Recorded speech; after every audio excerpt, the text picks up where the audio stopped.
Hello friends, स्वागत है आपका लोक ज्ञान दर्पण पर। मैं धीरज राणा आपका स्वागत करता हूं। आज की इस वीडियो में हम अध्ययन करेंगे बंगाल के गवर्नर जनरल लॉर्ड हेस्टिंग के बारे में। तो चलिए आज की वीडियो स्टार्ट करते हैं।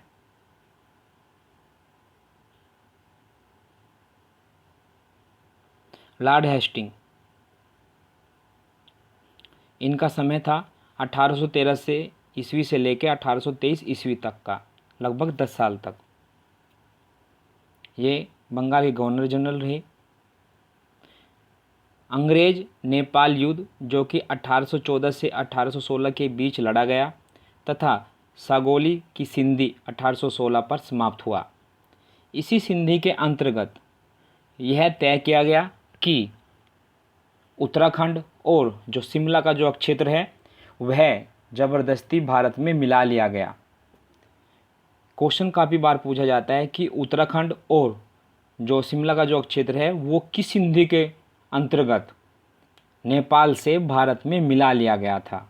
तो वो था सागौली की संधि के द्वारा 1816 ईस्वी में।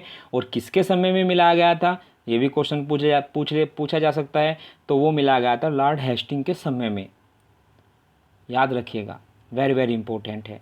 नेक्स्ट है, तृतीय मराठा युद्ध हुआ था 1817 से 19 के बीच, तथा मराठा परिसंघ का कंपनी के साथ जो साम्राज्य में विलय किया गया, और बम्बई प्रेसिडेंसी की स्थापना 1818 ईस्वी में की गई।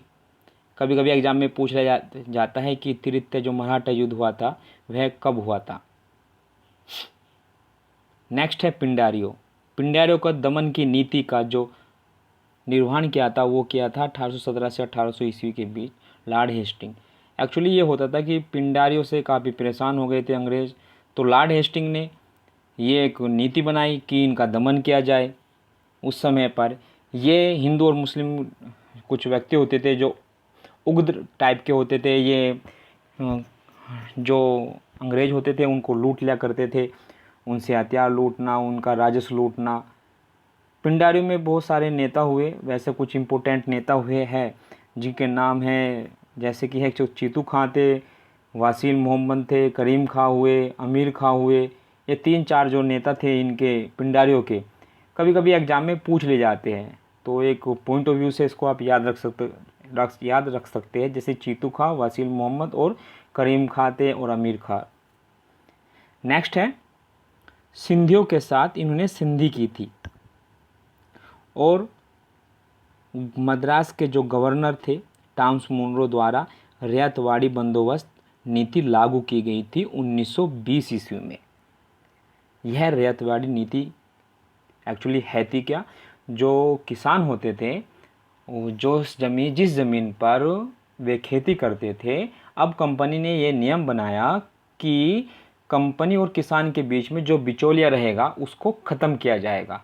आज की नीति में जो आजकल चल रहा है हमारे देश में कि जो भारत सरकार जो कर रही है कि जो भी अपनी तरफ से जो भी वे नई नई नीतियाँ लेके आती है, तो उस नीति में ये कहा जाता है कि जो बिचौलिया होते हैं उसको ख़त्म किया जाए, डायरेक्ट जो कंज्यूमर है, जो कस्टमर है, उसको सारी सुविधाएं दी जाए।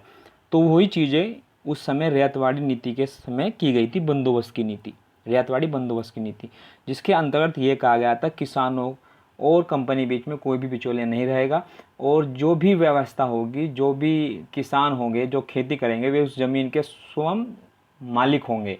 लेकिन वे जिस ज़मीन पर खेती कर रहे हैं उस ज़मीन के अंतर्गत उनको एक टैक्स देना होगा।